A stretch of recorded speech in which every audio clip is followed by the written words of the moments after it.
승리의 찬양 하나님께 찬양드리겠습니다. 아버지 품으로 찬양드립니다.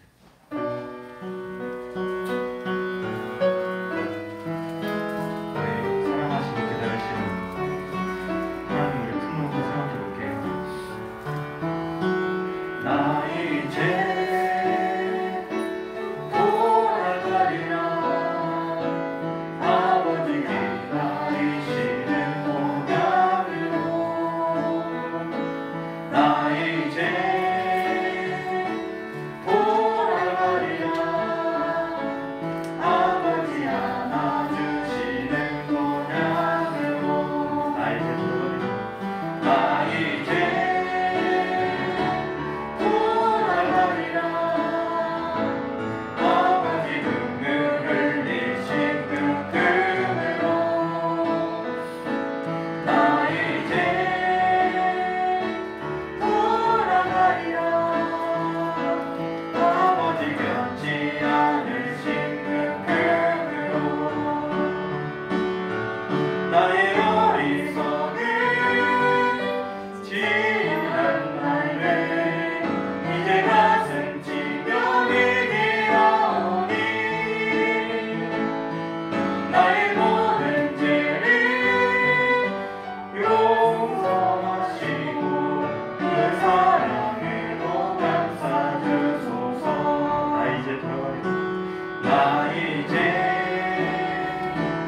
돌아가리라 아버지 기다리시는 모양으로 나의 죄 돌아가리라 아버지 안아주시는 모양으로 나의 죄 돌아가리라 아버지 눈물 흘리신 그 틈으로 나의 죄 돌아가리라 아버지 변치 않으신 그 틈으로 나의 방황했던 지난 날을 이제 눈물로써 회개하오니 나의 사랑 나를 만져주시고 그 사랑으로 감싸주소서 그 사랑으로 감싸주소서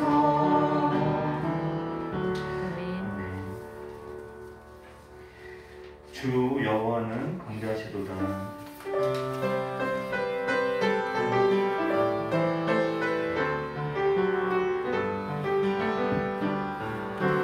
주 여호와는 광대하시도다 그 거룩한 하나님 성에서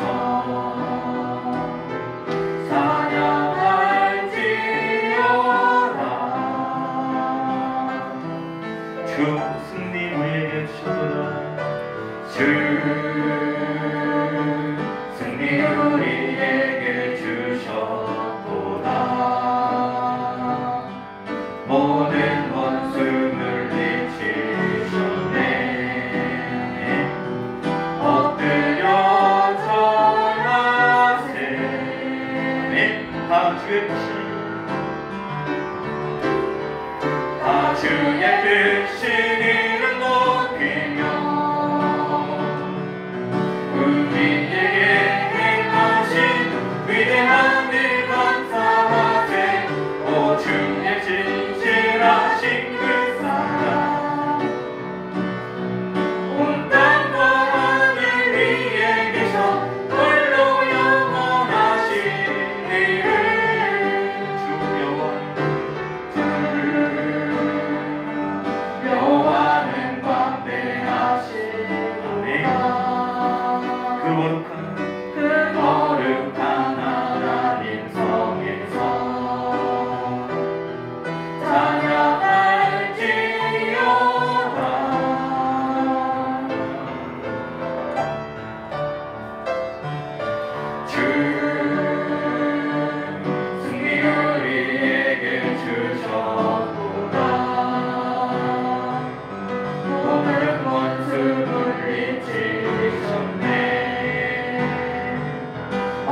다 주의 크신 이름 높이며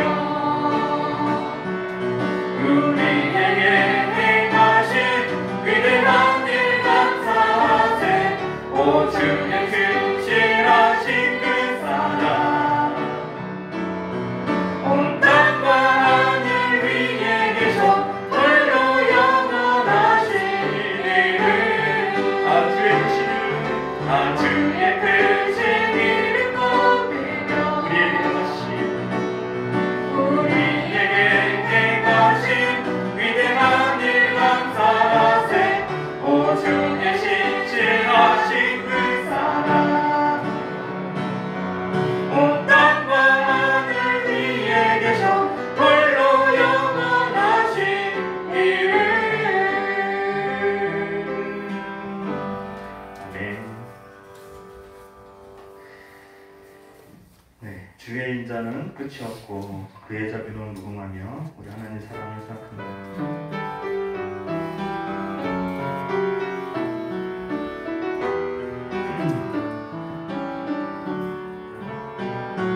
주의 인자는 끝이 없고 그의 자비는 무궁하며 아침마다 새롭고 늘 새로우니 주의 성실을 금이라 성실하신 주님 주의 사랑은 끝이 없고 그의 보응은 영원하며 아침마다 새롭고 늘 새로우니 주의 성실을 금이라 성실하신 주님 아침마다 새롭고 늘 새로우니 주의 성실을 금이라 성실하신 주님. 아멘. 네, 이제 우리가 오늘 마지막 찬양, 이건 빠른 찬양이에요. 힘차게 하나님께 기쁘게 찬양드릴게요. 나의 발은 춤을 추며.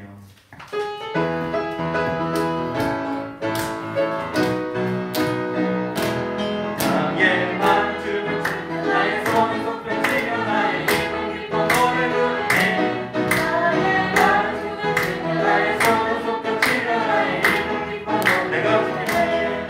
내가 주께 찬양해 내가 주께 찬양해 내가 주께 찬양하며 주 사랑해. 나의 발은 춤을 추며 나의 손은 손뼉치며 나의 입은 기뻐 노래 부르네. 나의 발은 춤을 추며 나의 손은 손뼉치며 나의 입은 기뻐 노래 부르네. 내가 주께 손뼉치며 내가 주께 손뼉쳐 내가 주께 손뼉치며 주 사랑해. 나의 발은 춤을 추며 나의 손은 손뼉치며 나의 입은 기뻐 노래 부르네. 나의 발은 춤을 추며 나의 손은 손뼉치며 나의 입은 기뻐 노래 부르네. 주께 춤을 춰 내가 주께 춤을 춰 내가 주께 춤을 추며 주 사랑해. 아멘. 아멘.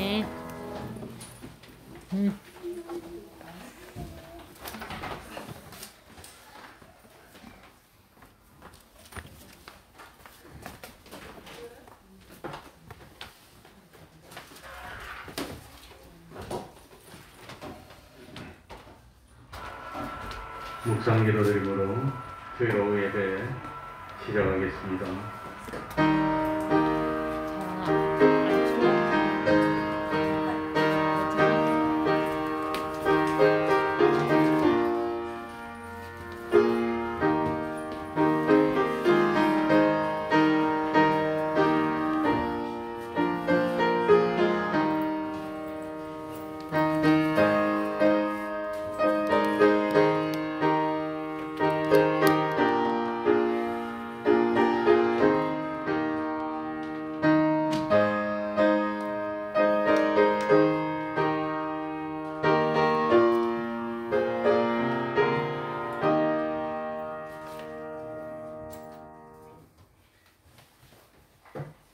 찬송 올리겠습니다. 찬송가 413장입니다. 413장입니다.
이 시간에는 시편 1편입니다.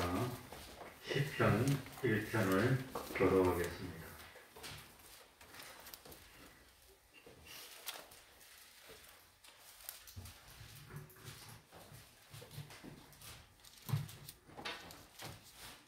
시편 1편입니다. 교독합니다.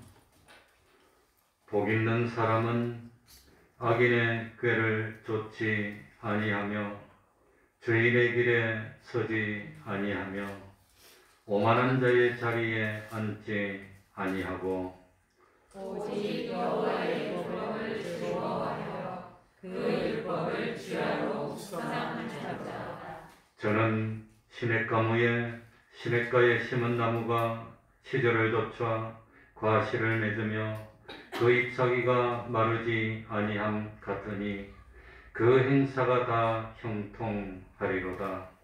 악인은 그렇지 않으며 오직 바람에 나는 도와 같도다. 그러므로 악인이 심판을 견디지 못하며 죄인이 의인의 회중에 들지 못하리로다. 대저 의인의 길은 여호와께서 인정하시나 악인의 길은 망하리로다. 아멘. 이제 통성으로 기도드리겠습니다. 소원을 가지고 우리 하나님이 기뻐하시는 경건한 기도가 되도록 간절한 마음으로 기도드리겠습니다.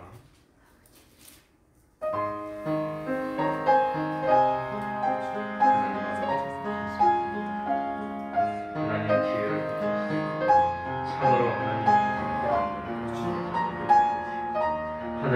아버지의 뜻대로 행하는 저희를 주시옵소서. 우리들의 삶이 참 하나님의 뜻을 아버지 하나님의 모든 생사업을 하나님께 우리 주님이 이끌어주시면 참 하나님 아버지여 주여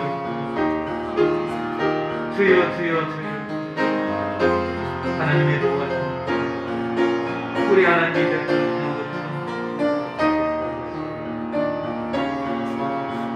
하나님 아버지시여 감사합니다.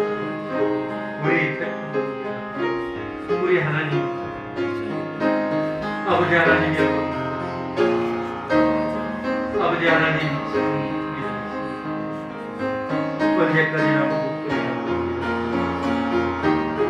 하나님 아버지 아버지 하나님이여 하나님 아버지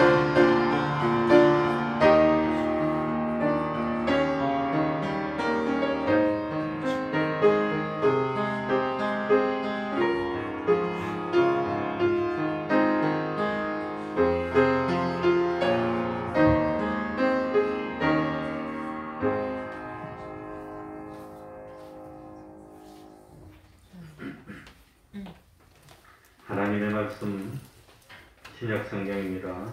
갈라디아서 2장 11절입니다. 갈라디아서 2장 11절입니다.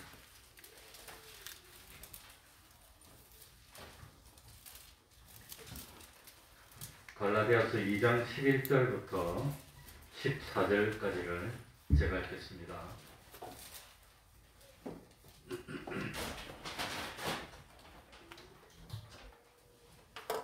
제가 읽겠습니다. 갈라디아서 2장 11절입니다. 오늘 읽는 이 내용을 안디옥 에피소드라고 합니다. 안디옥에서 있었던 그런 참 기독교 역사에 괄목할 만한 그런 사건입니다. 게바가 안디옥에 이르렀을 때에 책망할 일이 있기로 내가 저를 면책하였노라. 야고보에게서 온 어떤 이들이 이르기 전에 게바가 이방인과 함께 먹다가 저희가 오매 그가 할례자들을 두려워하여 떠나 물러가매 남은 유대인들도 저와 같이 외식함으로 바나바도 저희의 외식에 유혹되었느니라. 그러므로 나는 저희가 복음의 진리를 따라 바로 행하지 아니함을 보고 모든 자 앞에서 게바에게 이르되 내가 유대인으로서 이방을 좇고 유대인답게 살지 아니하면서 어찌하여 억지로 이방인을 유대인답게 살게 하려느냐 하였노라. 아멘. 14절까지 읽었습니다. 오늘 이 읽은 본문은 오랫동안 저에게 숙제였습니다. 오랫동안 숙제였는데 이번 기회에 어쨌든지 이 본문에 대해서 하나님께 제가 참 해답을 얻은 것 같습니다. 사도 바울은 갈라디아서를 기록하면서 처음부터 자기가 주님의 사도인 것을 강하게 주장합니다. 이유는 그 당시에 바울의 사도권을 부인하려는 사람들이 있었기 때문입니다. 이른바 율법주의자라고 불리는 할례파 기독교인들이었습니다. 바울이 자기의 사도권을 그토록 강하게 주장했던 이유는 그 할례파들에 의해서 바울이 이때까지 전했던 복음들이 전부 다 왜곡되고 거부될 위험에 처했기 때문이었습니다. 그래서 바울은 어쩔 수 없이 자기의 사도권을 강하게 옹호했던 겁니다. 바울은 갈라디아서 1장에서 이 자기의 사도권은 예루살렘의 사도들과는 독립적으로 하나님으로부터 직접 받은 것임을 밝혔습니다. 그래서 바울은 처음으로 예루살렘을 방문했을 때 불과 예루살렘에 15일을 머물면서 그 짧은 기간 동안에 베드로가 주님의 형제 야고보 외에는 다른 사도들을 만나지 못하였음을 밝힙니다. 그러니까 사도 바울이 이렇게 교리적으로 심오한 성경을 많이 적었는데 그런 교리적인 내용이 예수님의 제자들로부터 배운 것이 아니라고 하는 겁니다. 제자들에게서 배웠으면 그 참 사도 바울은 예수님의 제자들의 제자가 되는 것이고 사도권이 희미하게 되는 겁니다. 사도라는 것은 주님으로부터 직접 배워야 사도가 되는 겁니다. 그리고 난 뒤에 바울은 수리아와 길리기아에서 복음을 전했는데 그때도 예루살렘의 사도들과는 아무런 접촉이 없었음을 밝힙니다. 이후에 바울은 갈라디아서 2장에 들어와서 자기의 사도권과 자기의 전한 복음이 예루살렘 공의회에서 공적으로 인정하였음을 밝힙니다. 그러니 이 기독교에서 이제 공의회가 열립니다. 1대 공의회부터 3대 공의회까지는 개신교나 천주교나 다 받아들입니다. 4대 공의회부터는 카톨릭화됐기 때문에 우리 개신교에서 4대 공의회부터 있는 기록은 받아들이지 않습니다. 그래서 언급을 하지 않습니다. 그런데 그 유명한 1대 공의회, 예루살렘 공의회가 사도행전 15장에 나오는 공의회가 사도 바울이 전한 믿음으로 구원 얻는다는 그 사실을 확정짓기 위해서 열렸다고 하는 겁니다. 바로 이 예루살렘 공의회에서 참 바울이 믿음으로 구원 얻는다는 것을 주장했을 때 바로 이 할례파들은 아니다. 이 참 전통적으로 내려오던 계명들과 이 전통들을 이 유대인들처럼 똑같이 지켜야 된다는 걸 주장했는데 그 예수님의 제자 중에 대표되는 베드로와 그 다음 예수님의 육신의 동생이었던 야고보, 그 야고보가 예루살렘 교회의 담임인데 야고보가 베드로 쪽에 손을 들어주고 사도 바울 쪽에 손을 들어주고 믿음으로 구원을 얻는다는 걸 확정짓습니다. 그런데 참 오늘 본문에서는 이 사도 바울의 사도권을 또 한 번 참 베드로 같은 그 예수님 당시에 이 지구상에 있는 기독교인 중에서 제일 어른이 베드로라고 할 수 있는데 그 베드로를 잘못했다고 야단침으로 사도 바울이 더 참 베드로와 똑같은 적어도 동등한 위치에 있다는 것을 보이면서 사도 바울의 사도권을 주장한 그런 내용으로 받아들이고 있습니다. 이 할례파들은 참 예루살렘의 사도들을 유명한 자들이라고 부릅니다. 사도 바울은 이 참 그 예루살렘에 있는 유명한 제자들과는 비교된다는 그런 의미로 참 유명한 자들이라고 불렀습니다. 그러나 바울은 오늘 본문에서 자기가 베드로를 책망했던 그런 참 사실을 들어서 참 자기가 예수님의 제자들과 동등하고 예수님의 제자들이 잘못하면 자기가 그 잘못을 참 지적할 수 있는 그런 위치에 있음을 은연중에 나타내므로 자기가 참 사도라는 것을 밝혀서 할례파들을 이 참 잘못을 완전히 드러내는 그런 본문이 되겠습니다. 바울과 바나바 또 함께 갔던 디도는 예루살렘에서 공회를 마치고 다시 안디옥으로 돌아옵니다. 안디옥은 로마 시대의 그 세 번째로 큰 도시였답니다. 로마 시대의 제일 큰 도시가 로마고 두 번째로 큰 게 알렉산드리아고 세 번째로 큰 도시가 안디옥이었다고 그럽니다. 바로 이 안디옥에 교회가 생겼는데 이 참 이방 지역에서 이방인들로 구성된 그런 최초의 교회였습니다. 그런데 이 안디옥 교회는 바울과 바나바와 사도행전 13장 1절에 보면 다른 세 사람의 도움을 받아서 함께 교회를 돌보고 있을 때 드디어 사건이 생깁니다. 11절입니다. 우리 같이 읽겠습니다. 11절입니다. 갈라디아서 2장 11절입니다. 게바가 다 같이 읽겠습니다. 시작. 게바가 안디옥에 이르렀을 때에 책망할 일이 있기로 내가 저를 면책하였노라. 게바는 베드로입니다.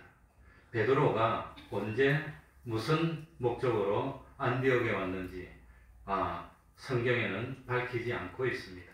그러나 여러 학자들이 성경을 연구해 본 결과 이 게바가 안디옥에 온 그때가 언제인가 시간 순서로 하면은 제일 먼저 사도 바울이 다메섹으로 가다가 부활하신 주님을 만나서 예수님을 받아들이게 됩니다. 이때가 사도 바울이 한 27쯤 될 때가 아니냐, 25이나 그렇게 생각합니다. 바울은 다메섹에서 잠시 복음을 전하다가 아라비아로 갑니다. 아라비아에서 3년을 있습니다. 그러니 바울이 예수를 믿고 3년을 지냅니다. 바울이 다시 다메섹으로 와서 복음을 전하다가 핍박을 받고 강조리를 타고 다메섹을 빠져나와서 예루살렘으로 가서 15일을 있습니다. 이때 베드로하고 야고보를 만났다 그랬습니다. 그래가지고 이 바울은 예루살렘에서 핍박을 받아서 다소로 갑니다. 이 길리아 다소가 사도 바울의 고향이 있는 곳입니다. 여기서 한 10년이 흐릅니다. 그러니까 바울이 예수를 믿고 13년 정도가 흘렀습니다. 바울은 이 수리와와 길리기아에서 복음을 전합니다. 그러다가 안디옥 교회가 부흥하게 되자 예루살렘 교회는 바나바를 안디옥으로 파송합니다.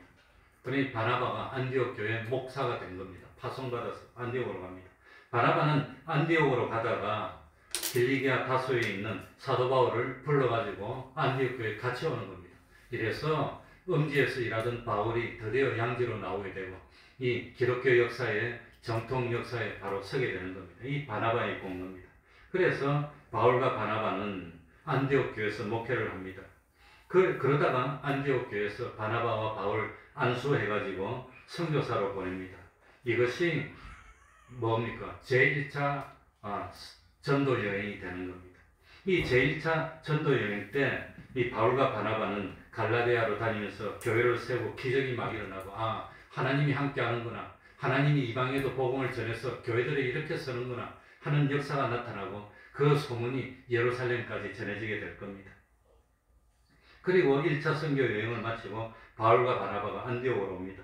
이 안디옥으로 오고 난 뒤에 예루살렘에 이방 사람들에게 복음을 많이 전해서 교회가 많이 섰다, 사도 바울이 믿음으로 구원 얻는다는 도리를 많이 전했다는 소문이 납니다. 이때 할레파들이 안디옥으로 와가지고 바나바와 바울이 한패가 되고 할레파들이 한패가 되고 굉장히 열렬하게 싸웁니다. 그러니 바나바하고 바울은 믿음으로 구원 얻으면 된다, 다른 거 필요 없다 이런데 할레파들은 어째 이 참 아브라함 때부터 할례를 받아왔고 그때부터 이렇게 참 이 여러 가지 유전들을 지켜왔는데 그런데 너희들은 뭐라고 그런 걸 안 지켜도 된단 말이냐 이래가지고 싸웁니다. 그래가지고 안디옥 교회 교인들이 혼란이 왔습니다. 이제 이 문제를 해결해야 됩니다. 이 해결하기 위해서 바나바하고 바울이 디도와 함께 예루살렘으로 보내고 이 바로 예루살렘에서 이 문제를 해결하기 위해서 1차 공의회가 소집이 되는 겁니다. 이 1차 공의회가 소집이 됐을 때 그럴 때 참 뭡니까? 이 바나바하고 바울이 옳다는 결론을 내리게 되고 이 바나바하고 바울이 옳다는 결론을 내리게 될 때 격렬한 토론이 많이 있었고 마지막에 베드로가 나서서 사도 바울의 손을 들어주고 예수님의 동생이었던 야고보가 예수님의 손을 들어줌으로 끝이 나가지고 그래가지고 참 바울하고 바나바는 디도를 데리고 안디옥으로 돌아옵니다. 그래서 사도행전 15장 30절, 31절, 35절에 보면 저희가 작별하고 이제 공회가 끝나서 작별하고 안디옥으로 내려가 무리를 모은 후에 편지를 전하고 읽고 그러니까 이 네 가지 피와 은행과 뭐였더라? 또 뭐지?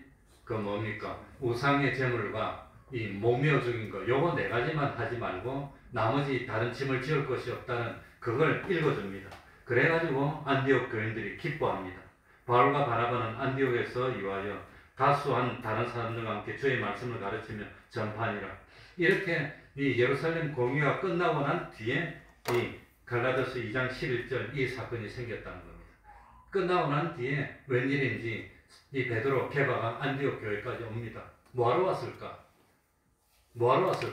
베드로가 안디옥까지 뭐하러 왔을까? 그러니까 예루살렘에서 안디옥까지는 굉장히 먼 거리입니다. 아마 부산에서 만주 가는 거리가 안 될까 생각합니다. 1000km가 넘는 그 거리를 베드로가 뭐하러 왔을까? 학자들은 그 이유를 몰라서 친선 방문했을 거라고 합니다. 사도 바울이 뭡니까? 친선 방문하기 위해서 1000km를 걸어서 안디옥 교회를 와가지고 악수 한번 하고 밥 한 그릇 먹고 돌아가려고 왔을까? 그건 아닌 것 같아요. 그건 아닐 거라고 생각합니다. 그런데 이때까지 정통교회는 그냥 친선 방문했답니다. 그래서 내가 친선 방문하려고 뭘 1000km 멀어온 길을 갖고 사도 바울하고 악수하고 옵니까? 이 예루살렘 공의에서 합의된 것은 뭡니까? 바울은 이방인에게로, 베드로는 누구에게로? 유대인에게로. 그러니까 베드로가 안디옥 교회 가서 복음 전할 일은 없는 겁니다. 서로 그렇게 하고 악수를 딱 나누고 헤어진 겁니다. 그래서 베드로는 할례자에게 복음을 전하고 바울은 무할례자 이방인에게 복음 전하기로 서로 작정합니다. 그런데 안디옥 교회는 이방인들로 구성된 교회입니다. 그런데 베드로가 뭐 하려고 여기까지 찾아왔을까? 뭐 하려고 왔을까?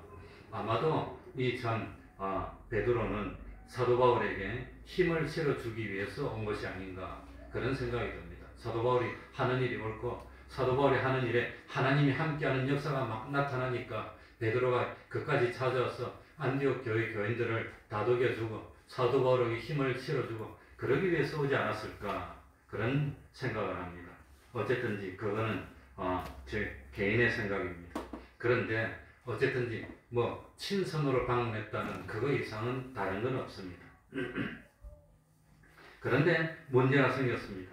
바울이 베드로를 면책할 일이 생겼다는 겁니다. 면책이 뭐냐면 대면해가지고 면전에서 책망하는 게 면책입니다. 면전에서. 그런데 베드로는 기독교에서 최고 어른입니다.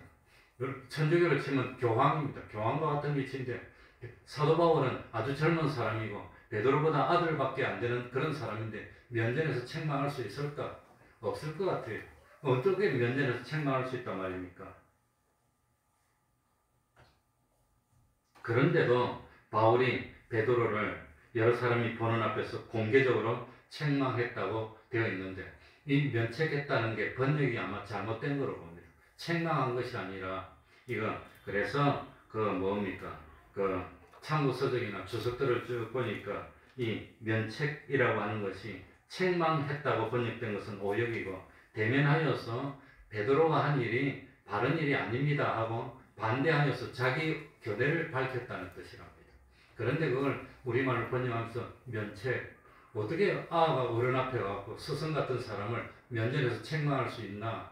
그런데 베드로가 한 일이 옳지 못합니다. 그러면서 반대했다고 그렇게 되어 있습니다.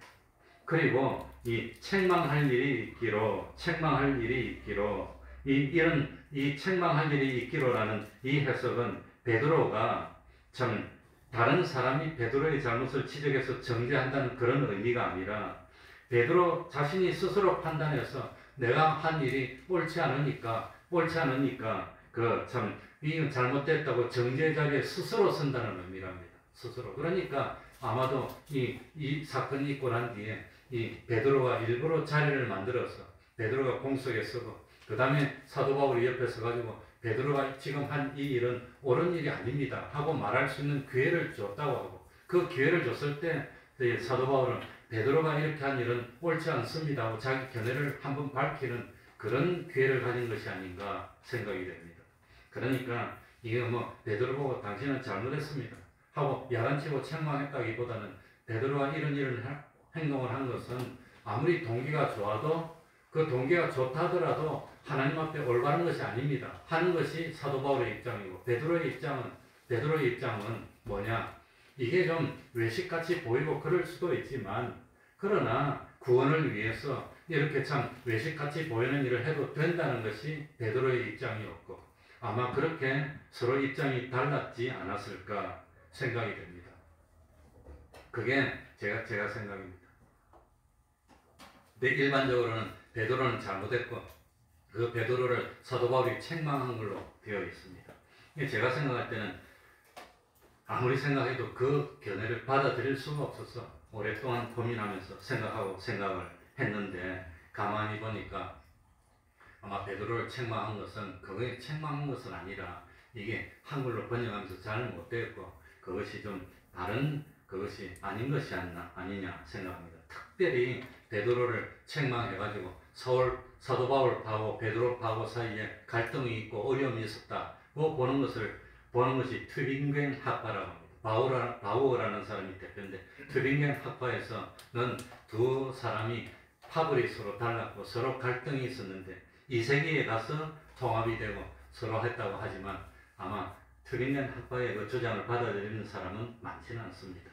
어쨌든지 성경에 보면은 베드로와 바울은 교제의 약속을 했고 서로 존중했고, 베드로는 사도 바울을 사랑으로 감싸주고 도와주고, 사도 바울이 복음을 전해서 이방 땅에 복음이 전파되는 걸 도와주려고 한 것이라고 생각이 됩니다. 도와주려고. 그래서 참 어쨌든지 이게 그런 내용일 거라고 생각이 됩니다. 우리 베드로가 왜 책망을 받았나? 그게 12절과 13절에 나옵니다. 12절 한번 읽어보겠습니다. 12절입니다. 야고보에게서 온 베드로가 책망받아야 될 이유가 나옵니다. 같이 읽겠습니다. 야고보에서 온 시작. 야고보에게서 온 어떤 이들이 이르기 전에 게바가 이방인과 함께 먹다가 저희가 오매 그가 할례자들을 두려워하여 떠나 물러가매. 이제 이것 때문에 책망했다는 겁니다. 이것 때문에. 이게 큰 문제입니다. 왜 이렇게 했을까? 왜 이렇게 했을까? 이제 그게 문제입니다. 그러니까 참 이 야고보에게서 온 어떤 이들이, 야고보는 예수님의 동생 야고보입니다. 예수님의 동생 야고보. 그러니까 야고보와 요한을 때 야고보는 벌써 순교하고 없습니다. 이 예수님의 동생 야고보가 기독교 역사상 처음으로 생긴 예루살렘 교회 담임을 맡았고, 예수님의 동생이 담임이고, 아마 예수님의 동생이었던 야고보의 권위는 절대적인 권위였던 것 같습니다. 그런데 야고보에게서 왔다는 것은 예루살렘 교회에 있는 사람들이 찾아왔다는 겁니다. 찾아와서 그래가지고 이 예루살렘 교회에 있는 사람들이 이 안디옥 교회를 찾아왔는데, 이 하필이면 어떻게 해서 예루살렘 교회에 있는 할례파들이 올 때 그때 맞춰갖고 베드로가 왔을까? 어떻게 같이 왔을까? 왜 베드로가 안디옥에 있을 때 이 예루살렘에서 할례파들이 찾아왔다는 겁니다. 그러니까 아마도 베드로는 할례파들이 안디옥 교회에 간다는 소식을 미리 듣지 않았을까? 그리고 할례파들이 안디옥 교회에 와가지고 안디옥 교회를 어지럽히고 어렵게 할 것 같았기 때문에 그것을 막고 이 안디옥 교회를 안정시키고 사도 바울이 계속해서 믿음으로 구원을 얻는 이 도리를 이방인에게 전파해서 복음이 전파 잘 되도록 도와주기 위해서 베드로는 일부러 찾아온 것으로 생각이 됩니다. 그게 제 생각입니다. 그 제 해석입니다. 그래서 베드로가 아마 할례파들이 예루살렘 공의회에서 할례파들의 의지가 꺾였습니다. 사도 바울이 옳다는 인정을 받았습니다. 그러니까 그걸 참지 못해서 기다리고 있다가 할례파들이 아마 안디옥 교회를 찾아가서 아마도 우리말로 박살을 내고 사도 바울이 그게 틀렸다는 것을 참 나타내고 실력 행사를 하려고 찾아간 것이 아닐까. 근데 그걸 미리 알고 베드로가 참 기독교의 제일 어른으로서 안디옥 교회에 미리 가가지고 기다리다가 할례파들이 왔을 때 그런 소동을 막고, 그 다음에 베드로에게 힘을 실어줘서 2차 선교여행, 3차 선교여행을 하면서 기독교가 유럽으로 전파되는데 도움을 준 그런 일이 아닐까 생각이 됩니다. 아마도 성경에는 안 나오지만 하나님이 베드로에게 계시를 주고 안디옥 교회로 가서 사도 바울을 도우라고 해서 그 먼 길을 찾아갔지 친선 방문하지는 않았을 것 같아요. 친선 방문한다고 천리만리 머나먼 1000km 이상 떨어진 곳을 갔다가 왔다가 그러지는 않을 것 같습니다. 그러니까 예루살렘에서 참 할례파들이 왔습니다.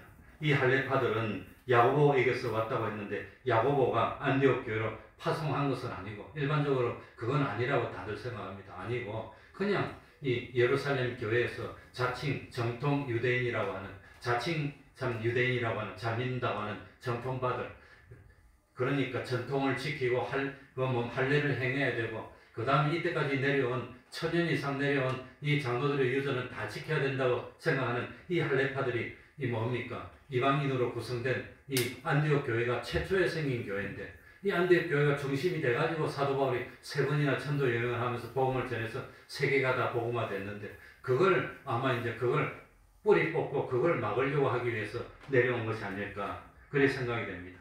그런데 무슨 일이 있었냐? 여기 보면은 12절에 보면 야고보에서 어떤 이들이 이르기 전에 게바가 이방인과 함께 먹다가 여기 먹다가라고 했는데, 이 먹다가라는 이 동사의 시제가 중요합니다. 시제가 미완료 과거라고 하는 겁니다. 미완료 가구라고 하는 것은 과거에 반복되어 있던 사실을 나타냅니다. 그러니까 이 영어로 표현 he used to eat with Gentiles,라고 used to, be used to 뭡니까? 과거에 습관적인 행동을 나타낼 때 used to를 쓰는 겁니다. 이건 뭐 중학생 때 배우나 모르겠는데 고등학생 배우나. 그러니까 이 베드로가 이 안디옥 교회와 오니까 안디옥 교인들이 너무 좋아가지고 예수님의 제자 중에서도 수제자, 예수님과 직접 3년이나 있었고 예수님의 성천을 눈으로 보고 부활을 눈으로 봤던 제자가 직접 찾아오니까 너무 좋아가지고 너도 나도 베드로를 자기 집으로 초청해서 식사를 하고 베드로하고 교제를 나누고 이 교훈을 받으려고 하니까 베드로를 청하면 베드로가 사역 안 하고 이 집도 가고 저 집도 가고 저 집도 가고 그 기간이 보름인지 한 달인지 두 달인지는 알 수가 없지만 이 안디옥 교회 성도들 집에 다니면서 이 식사도 같이 하고 그랬다고 하는 겁니다. 저는 처음에 잘 모를 때는 안디옥 교회에서 잔치를 벌려가지고 베드로하고 같이 식사하다가 할례파들이 오니까 착 모른 척하고 탁 돌아서고 그런 걸로 생각하는데 그게 아니라 성경에 보면은 한 번, 두 번이 아니고 여러 번. 그러니 안디옥 교회에 있던 성도들, 집사님들 중에서는 그래도 베드로를 자기 집에 모셔가지고 축복 기도도 받고 싶고 베드로에게 참 이 뭡니까 주님이 뭐 했는지 직접 들어보고도 싶고 그러니까 너도 나도 청했는데 너도 나도 청할 때마다 베드로가 응했다고 하는 겁니다. 그래가지고 이 베드로가 이방 사람들하고 어울리고 그랬습니다. 그러다가 마침내 유대에서 야고보에서 예루살렘에서 할례파들이 딱 왔습니다. 할례파들이 딱 오고 나니까 갑자기 베드로가 태도를 바꿔가지고 그 다음부터는 아무리 청해도 이 교제를 안 하는 것처럼 그냥 외면하고 그랬다고 하는 겁니다. 왜 그랬을까요? 왜 베드로가 외면했을까요? 그래가지고 12절 끝에 보면은 이방인과 함께 먹다가 저희가 오매 그가 할례자들을 두려워하여 떠나 물러가매 역시 미완료 시제입니다. 미완료는 반복되는 겁니다. 그러니까 할례파들이 와가지고 보름이 있었는지 일주일 있었는지 모르지만 할례파들이 오고 난 뒤에는 베드로를 아무리 청해도 안 들어주고 일부러 그냥 모른 척하고 이렇게 했다고 하는 겁니다. 왜 그랬을까? 왜 그랬겠습니까? 왜 그랬을까요? 이게 문제입니다. 13절에 봅니다. 13절에 보면은 남은 유대인들도 저와 같이 저가 누구지요? 베드로입니다. 저와 같이 외식함으로 누구도 바나바도 저희의 외식에 유혹된 바나바도 이 베드로의 외식에 유혹돼서 바나바는 안디옥 교회 담임 목사인데도 성도들이 청하니까 이방인이라고 안 가고 그전에는 다 갔는데 안 가고 탁 돌아서서 모른 척하고 교제도 안 하는 것처럼 이랬다고 하는 겁니다. 이 제일 중요한 이유는 왜 그랬을까요?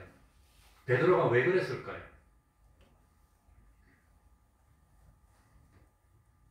그래서 14절에 보면 뭡니까? 그러므로 나는 저희가 복음의 진리를 따라 바로 행하지 아니함을 보고 모든 자 앞에서 게바에게 이르되 내가 유대인으로서 이방인을 쫓고 유대인답게 살지 아니하면서 어찌하여 억지로 이방인을 유대인답게 살게 하려느냐 하였노라. 그러니까 이 참 게바에게 이르되 이 뭡니까? 사도 바울이 베드로를 책망한 내용입니다. 이겁니다. 내가 베드로는 유대인으로서 이방인을 쫓고 이방인을 쫓는 게 뭡니까? 이방인하고 같이 어울렸다는 겁니다. 어울리고 같이 먹고 유대인답게 살지 않으면 유대인답게 사는 게 뭐지요? 이방인하고 서로 격리하고 교제도 하지 않는 게 유대인답게 사는 겁니다. 그게 천년 이상 내려온 전통인데 그런데 이방인처럼 같이 어울려놓고 어떻게 이방인을 유대인답게 살게 이방인도 유대인 그러니까 복음을 받아들이고 예수를 믿는다는 것은 이방인이 유대인 되는 겁니까? 하나님의 백성 되는 겁니까? 하나님의 백성이 되는 겁니다. 그런데 할례파들은 이방인이 복음을 받아들이면 누구처럼 만들려고 합니까? 유대인처럼 만들려고 합니다. 유대인들이 전통을 지켰듯이 너희들도 참 예수를 믿으면 유대인처럼 전통을 지켜라는 건데 유대인 되는 게 아닙니다. 예수 믿는 것은 하나님의 백성이 되는 것이지 이스라엘 백성 되는 게 아니라고 하는 겁니다. 그런데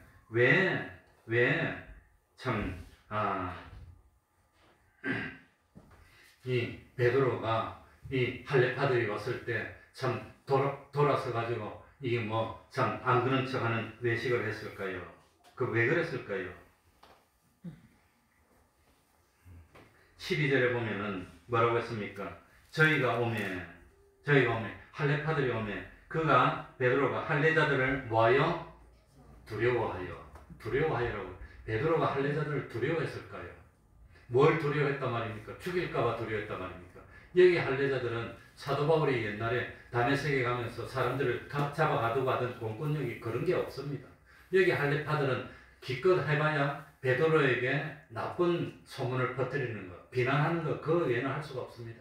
그럼 베드로가 할례파들이 자기를 비난할 것을 두려워해서 외식하는 행동을 했단 말입니까? 난 그게 아닐 것. 베드로가 그 외식을 겁냈겠습니까? 그래서 생각했습니다. 뭐 때문에 그전에는 이 참 초청할 때마다 갔다가 뭐 때문에 그 이후에는 딱 참 이 외면하는 그런 행동을 했을까? 왜 그랬을 것 같습니까? 왜 그랬을까요? 그러니까 여기는 이제 두려워했다는 것은 사실입니다. 왜? 성경에 두려워했다니까. 근데 그 사람들의 할례파들이 뭘 두려워했단 말입니까? 할례파들이 그래서 제가 곰곰이 생각해 보니까 원래 베드로는 사도행전 3장에서 뭐가 나옵니까? 이 나면서부터 안전뱅이를 주님의 능력으로 고칠 때 사람들이 베드로와 요한을 주목하니까 우리가 고친 게 아니다. 누가 고쳤답니까? 주님이 고친 건데 왜 우리를 주목하느냐? 주님께 주목하라고 하면서 자기를 부인했던 사람입니다. 그런 자기를 부인했던 베드로가 할례파들이 자기를 비난할 것이 두려워서 외식하는 행동을 했을까요? 그러지 않을 것 같습니다. 그러니까 베드로는 사도행전 8장에서 이미 뭡니까? 사마리아 땅에 가가지고 이방들에게 복음을 전한 경력이 한 번 있습니다. 그래서 하나님이 이방인에게도 복음을 전하고 이방인도 이스라엘 백성처럼 복음을 받고 구원을 얻을 수 있다는 걸 체험했습니다. 베드로가 직접 이 먼 사마리아 가서 기도하니까 성령이 내렸습니다. 성령이 내렸다는 것은 하나님이 함께합니다. 그래서 사도행전 8장에 한번 경험을 합니다. 그 다음에 오늘 오전에 말씀드렸듯이 사도행전 10장에서 베드로가 누구 집을 갔지요? 고넬료 집에 가서 며칠을 유하면서 먹고 자고 다 했는데 그 사람들 보는데 다 먹고 자고 했는데 새삼스럽게 외면할 이유가 뭐가 있단 말입니까? 그것도 누가 보내서 갔지요? 하나님이 보내서 갔잖아요. 그래가지고 이방인 고넬료 집에 가서 먹고 자고 했는데 그거 다 알지. 그래가지고 성령이 내리고 방언도 하고 세례도 주고 다 했는데 왜 새삼스럽게 외면하고 그랬을까요? 그럴 이유가 없는데. 그러니까 베드로는 이미 하나님이 이방인들에게도 가가지고 복음을 전하고 이방인하고 같이 교제하면서 먹고 자고 해도 된다고 하는 것을 사도 바울은 베드로는 체험을 한 사람입니다. 그런데 왜 할례파들이 왔다고 하여서 모른 체하고 외식하고 그랬을까? 왜 그랬을까? 그러니까 첫 번째 이유는 할례자들이 구원에서 완전히 멀어지는 것을 두려워한 것이 아닐까? 구원에서. 그러니 고린도전서 9장에 보면은 이 일이 있고 난 뒤에 갈라디아서 다음에 기록한 고린도전서 9장에 보면 사도 바울이 고린도전서를 기록하면서 사도 바울도 그럽니다. 율법이 있는 자에게는 내한테 율법이 없지만 율법이 있는 자처럼 행동하고 강한 자에게는 나 강한 자처럼 행동하고 약한 자에게는 약한 자처럼 행동하고 무엇을 위해서? 무엇 때문에? 한 사람이라도 더 얻기 위해서. 그러니까 사도 바울 자기도 그랬다는 겁니다. 자기도. 그러니 처음에는 사도 바울이 반대를 했지만 나중에는 사도 바울 자기도 한 사람이라도 더 얻기 위해서 죄 짓는 것이 아니라면 맞춰주라는 겁니다. 죄 짓는 것이 아니라면. 그런데 베드로는 뭡니까? 갈라디아서를 기록할 때 이미 그 하나님의 말씀을 깨달았기 때문에 사도 바울보다 먼저 할례파들이 완전히 구원에서 멀어지는 걸 두려워서 맞춰주려고 한 것이 아닌가. 그래가지고 이 잘못하면은 안디옥 교회가 어지러워지고 엉망이 되고 할례파들에서 안디옥 교회를 어지럽히고 요새처럼 교회 분란을 일으키면 교회가 분란에 빠지면 이제 안디옥 교회에서 안수해가지고 2차 선교여행, 3차 선교여행 나가면서 유럽으로 복음을 전해야 되는데 그런 복음 전하는 역사가 방해받을 것을 아마도 베드로가 미리 하나님으로부터 계시를 받고 그런 방해 역사를 막아야 한다고 생각하지 않았을까. 그래서 지금부터는 제가 만들어낸 소설입니다. 그러니까 이 사실을 미리 알고 베드로가 할례파들이 안디옥에 올 것을 미리 알고 오기 전에 미리 가가지고 그래서 뭡니까? 이 안디옥 교회 성도들에게 신방받으면 가서 미리 말하면서 앞으로 할례파들이 올 건데 그 사람들이 와가지고 내가 여러분들하고 어울리는 걸 보면 그 사람들이 격분하고 그전에도 예루살렘 공의회가 모이기 전에 사도 바울하고 할례파들하고 격렬하게 싸웠는데 이번에는 더 격렬하게 싸워서 방해를 하면은 앞으로 무궁하게 복음을 전하는 이 복음의 구원 운동이 방해받을 거니까 그러니까 사도 바울을 보호하고 안디옥 교회를 보호하고 할레파들도 보호하기 위해서 그래서 잠깐 외식을 할 테니까 하고 양해를 구하지 않았을까. 신방 가가지고 사람들이 오면은 우리가 모른 체 하고 그래도 구별이 있는 것처럼 보여야 그래야 저 사람들이 방해를 안 할 테니까. 그러니까 이 참 잘못하면은 이 사람들이 격렬하게 싸우다가 어떻게 하지요? 죽일 수도 있어요. 나중에 사도 바울을 죽이려고 한 사람이 많은데 그러니까 사도 바울을 보호하기 위해서 이 복음 운동을 보호하기 위해서 그런 것이 아닐까 생각합니다. 그게 제가 생각하는 겁니다. 사도 바울 베드로가 할레파들이 자기를 비난하는 것이 두려워서 비난받을까봐 두려워서 외식했다. 그럴 정도의 신앙은 아닙니다. 베드로는 이미 죽었던 사람을 살렸던 하나님의 능력이 함께하는 그런 하나님의 이 사도인데 그런 사도가 벌써 자기를 다 부인하고 버린 사도가 비난받을 것이 두려워서 외식 그러지 않을 것 같아요. 그래서 이때까지 전통적으로는 가만히 놔두면 사도 바울의 외식에 빠져가지고 안디옥 교인들 특히 이 뭡니까 갈라디아에 있는 여러 이방인들의 교인들에게 다 소문이 나면 그 사람들이 낙심할까봐 바울이 면책했다 공개적으로 베드로를 책망했다고 하는데 그게 아니라 내 생각에는 그 뭡니까 이 베드로가 바울을 보호하기 위해서 할레파로부터 안디옥 교회를 보호하고 앞으로 복음 역사를 진행하는데 방해되는 것을 미리 막기 위해서 미리 가서 양해를 구하고 이 복음 운동을 위해서라면 잠시 우리들이 연극을 해서 서로 교제를 안 하는 것처럼 이렇게 하는 것도 괜찮다고 했고 그 베드로의 견해에 누구도 동조했단 말입니까? 네? 13절에 보니까 누구도 동조했어요? 바나바도 동조했다는 겁니다. 그러니 베드로나 바나바는 다 동조했는데 사도 바울은 그래도 아무리 그렇더라도 외식해가지고 연극하고 하는 것은 옳지 않다고 생각했던 게 아니냐. 그래서 견해가 나뉘었던 것이 아닐까 생각합니다. 그래서 나중에 이 할레파들이 다시 돌아가고 난 뒤에 사도 바울 베드로가 일부러 기회를 줍니다. 자기 자신이 정죄 자리에 가서 일부러 섭니다. 그러니까 이 뭡니까? 책망할 일이 있기로 이거는 뭡니까? 베드로가 일부러 자기를 책망할 수 있는 기회를 만들어서 다 가고 난 뒤에 내가 이런 일을 했습니다. 내가 이런 행동을 했습니다. 그런데 나는 구원을 위해서 이렇게 했습니다. 그러고 사도 바울에게 말하라 그러니까 나는 이 베드로 선생님의 견해에 동의하지 않고 그럴지라도 내가 죽는 한이 있더라도 내가 참 위해를 받더라도 불이익을 당하는 일이 있더라도 그래도 외식해서 연극하는 것은 옳지 않다고 생각합니다. 그게 사도 바울의 견해고 아닙니다. 그건 복음을 위해서라면 한 사람을 구원하기 위해서라면 잠시 우리들이 할레파들이 왔을 때 잠시 멈추고 이렇게 모른 체하고 그냥 있는 것도 괜찮다고 생각합니다. 그게 베드로의 주장이고 거기에 바나바도 동정하고 이 사도 바울 말고 다른 이 유대인들도 다 동조해서 베드로를 따라서 일부러 그렇게 하고 그러고 난 뒤에 여러 사람이 있는 데서 사도 바울이 베드로를 책망한 것이 아니라 나는 베드로의 이런 행동에 동의하지 않습니다 하는 견해를 밝혔다는 겁니다. 그래서 희한하게도 이 견해를 밝히는 것, 견해를 밝히는 것. 14절에 보면은 이르되 14절에 보면은 뭡니까? 게바에게 이르되 이 이르되는 부정과거로 되어 있습니다. 단 한 번 그랬다는 겁니다.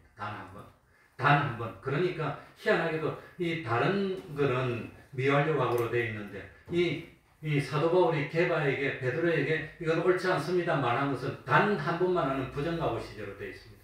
그러니까 사도 바울도 자기 스승 같은 어른인 베드로에게 두고 그건 옳지 않습니다 그런 게 아니라 단 한 번만 내 견해는 여기서 다릅니다 하고 반대를 밝혔다는 거예요. 그래서 성경은 희한하게도 이런 것은 부정과거로 되어 있습니다.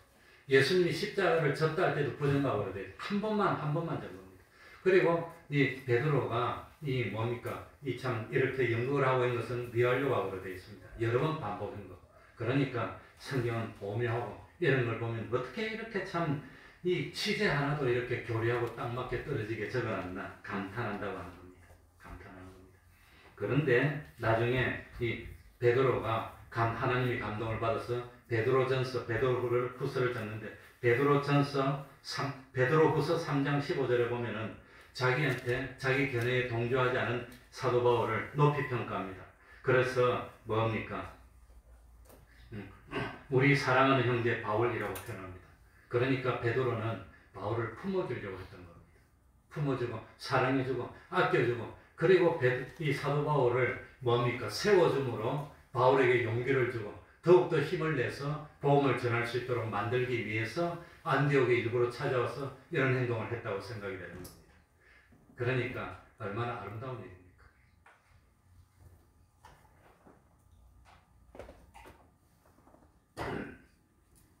그러니 베드로는 베드로의 입장에서 사도 바울에게 사랑을 전했고, 사도 바울은 사도 바울의 입장에서 베드로에게 존경을 표하는 그런 내용이 아닌가 생각이 됩니다.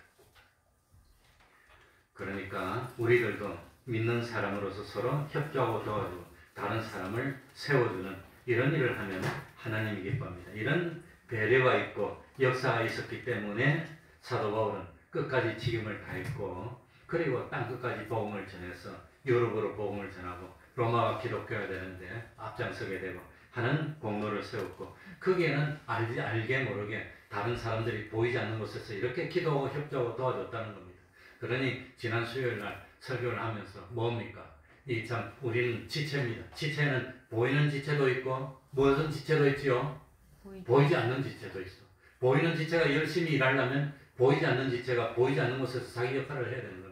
그러니 이 베드로 같이 참 사도 바울을 위해서 보이지 않는 곳에서 이렇게 역사를 해주고 도와주고, 이 베드로는 보이는 곳에서 나가서 열심히 하고, 이래서 기독교가 오늘날까지 오게 됐다고 하는 겁니다. 그렇습니까? 네, 저는 그렇게 생각합니다. 한번 기도하겠습니다. 하나님 아버지 감사드립니다.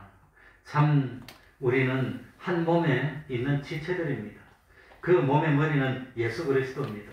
몸은 주님의 몸입니다.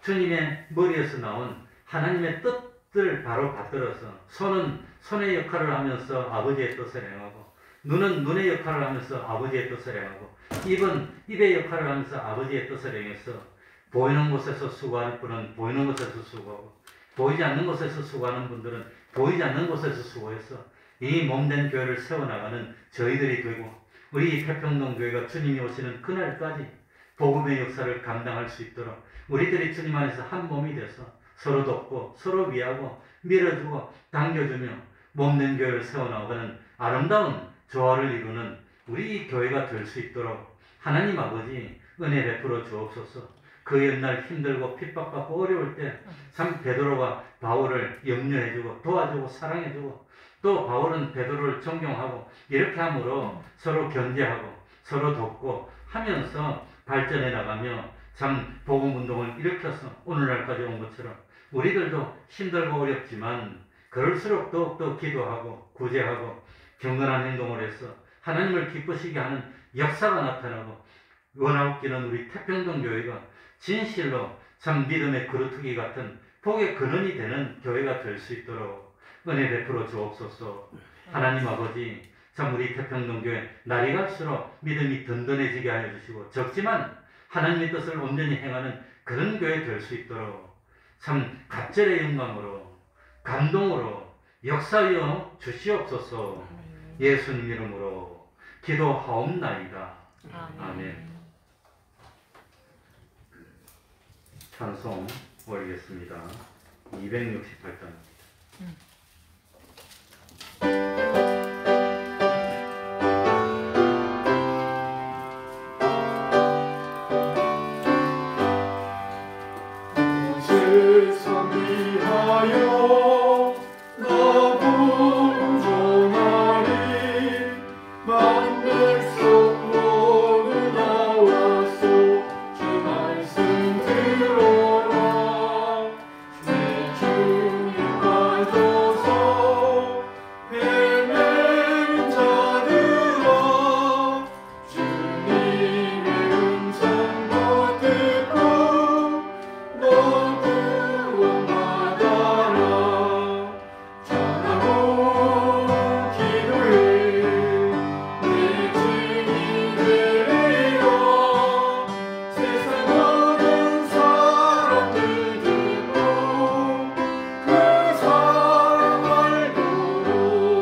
희망인 주 예수 이름 믿어 이 몸을 전하자.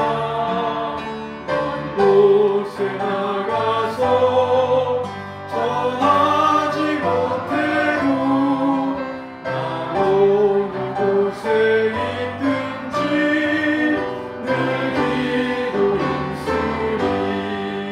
찬양하고 기도해 내 주님 되리라. 세상 모든 사람들 듣고 그 사랑 알도록. 아까는 빼먹었는데 마지막으로 사도 바울이 예루살렘에 와서 잡히기 전에도 야고보가 바울을 보호하기 위해서 결례를 행하는 그런 행사를 행할 때 이 사도 바울이 야고보의 권면을 받아서 성전에 들어서 결례를 행합니다. 그런 결례를 행하는 거 보고 바울도 율법을 지키는 사람이구나. 그래서 보호해 주려고 했는데 나중에 바울이 잡혀가서 거기로 로마로 가게 되고, 그러니까 바울도 나중에는 자기를 보호하기 위해서 그런 일을 해라 그러니까 알아서 했다는 겁니다. 그 베드로도 아마 그런 일을 하기 위해서 안디옥에 간 거죠. 그런 예가 실제로 사도행전에 나오니까 생각이 듭니다.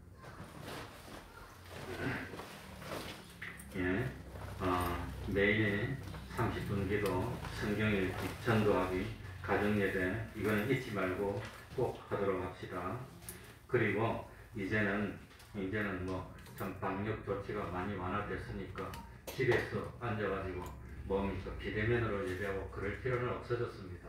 그거는 아픈 환자들이나 부득이한 경우는 그러니까 권면해서 하나님 앞으로 다 나오도록 하고, 또 하나님을 위해서라도 예배를 위해서 우리가 백신 접종을 다 해서 그래가지고 예배 드리는데 지장이 없도록 그렇게 했으면 좋겠습니다. 그러면 다 같이 일어나셔서 3장 찬송 부르고 주기도문으로 예배를 마치겠습니다.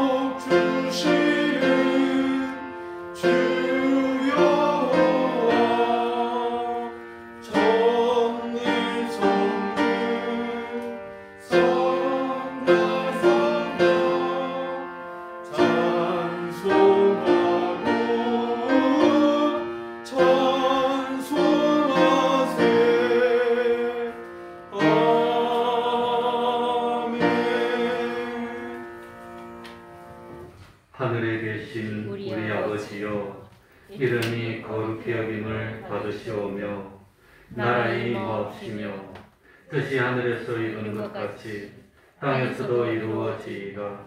오늘날 우리에게 일용할 양식을 주옵시고 우리가 우리에게 죄 지은 자를 사하여 준 것 같이 우리 죄를 사하여 주옵시고 우리를 시험에 들게 하지 마옵시고 다만 악에서 구하옵소서.